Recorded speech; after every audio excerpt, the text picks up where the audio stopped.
Okay, so it's fair to say we're told to do a whole bunch of things to help save the bees.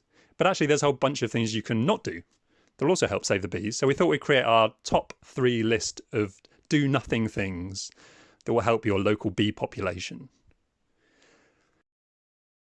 Now, the first thing is to leave those dandelions in your lawn. Now, I'm conscious that this might be an uncomfortable place for some of you to go, but actually, dandelions are a great food source for pollinators, particularly for queen bumblebees that are emerging from their long winter of hibernation looking for their first feed.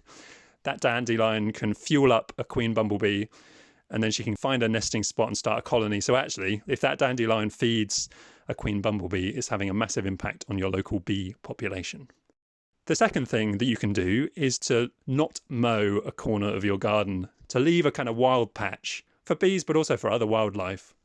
Bees love long grass to shelter in. There are a whole bunch of bees that nest in long grass. So the common carder bee, for example, will nest in long grass.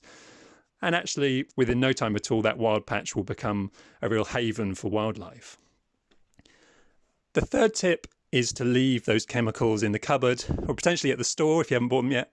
We sold a whole bunch of different chemicals and they always look all shiny and like they're going to be safe. Actually, a whole bunch of them aren't very safe at all and do harm to bees particularly. There are a whole bunch of products we're sold that still contain neonicotinoids or members of the neonicotinoid family.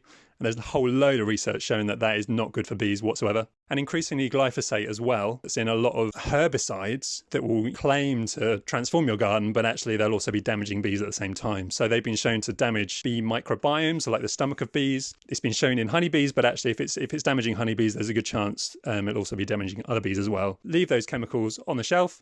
Leave them at the store if you want. Save yourself some money. For many people, having a garden full of wildlife is a big part of making it beautiful.